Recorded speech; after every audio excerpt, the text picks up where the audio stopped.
So this is a little video to show you how to be part of our study on high-level phosphates. The green container is for phosphates. We're looking for pollution events, not for regular testing. So things like overflows of sewers, agricultural runoff. We're looking for high values, so older lakes, ponds, maybe streams. And then we also have some contextual data with pH, alkalinity, and hardness, just so that we can do both at the same time. So let's start with our pH. No, let's start with our phosphates. And you have your instructions there. You dip for 5 seconds and then you wait for 45 seconds. So I'm gonna dip for 5. And then I'm going to wait for 45 seconds. And what I do is I do my other test while I'm waiting. So with dry hands, you remove a strip from the container. This other one is different, 2 seconds, 1, 2, and then we're gonna read right away.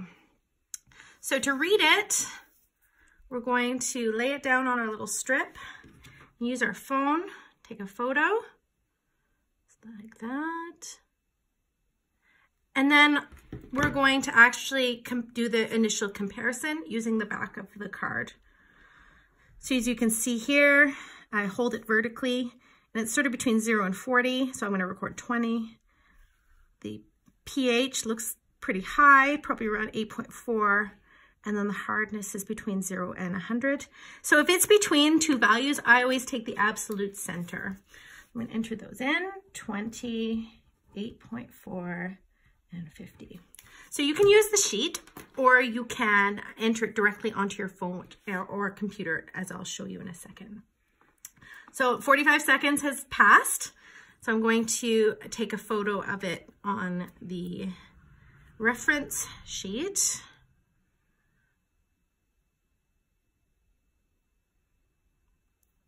And then I'm going to do the comparison with the back. Pretty low, probably around 0. Now, when you're taking your sample, I want you to make sure that there's not too much debris in it. If you have a filter, it's better to filter. And if you're doing a lab test, I'd love it to be the same sample as you're doing for the lab test. So we're gonna put down 0. So now that we've entered it in, we might want to add in the weather. Sunny today, and in the last 24 hours, it snowed a bit. Snow, 1 centimeter. And then you can add this space for notes. So this is just an example for you. So the app Water Rangers is just for data entry. But once you're part of it, you can add it to existing sample locations. You're gonna select the group Water Rangers testers, and we've created the form specifically for this program. So phosphates total, alkalinity 20, pH 8.4, hardness 50. And if you have air temperature, dissolved oxygen, any of these other, please enter them in. It gives us lots of great contextual data.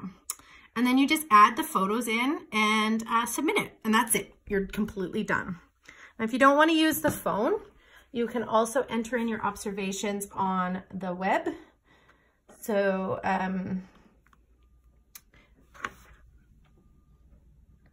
again, we're going to go make sure that you're on Water Rangers testers. You can change the date and time if you're entering this in later. You can enter in your value, 20, and tab. Again, all is contextual, and add your images there. And that's all you need to do. Now, when you're finished, once your test strips are dry, we're trying to do less waste with our kits.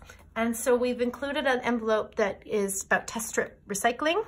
Once your test strips are dry, put them in here, and then you can mail them back to us for recycling.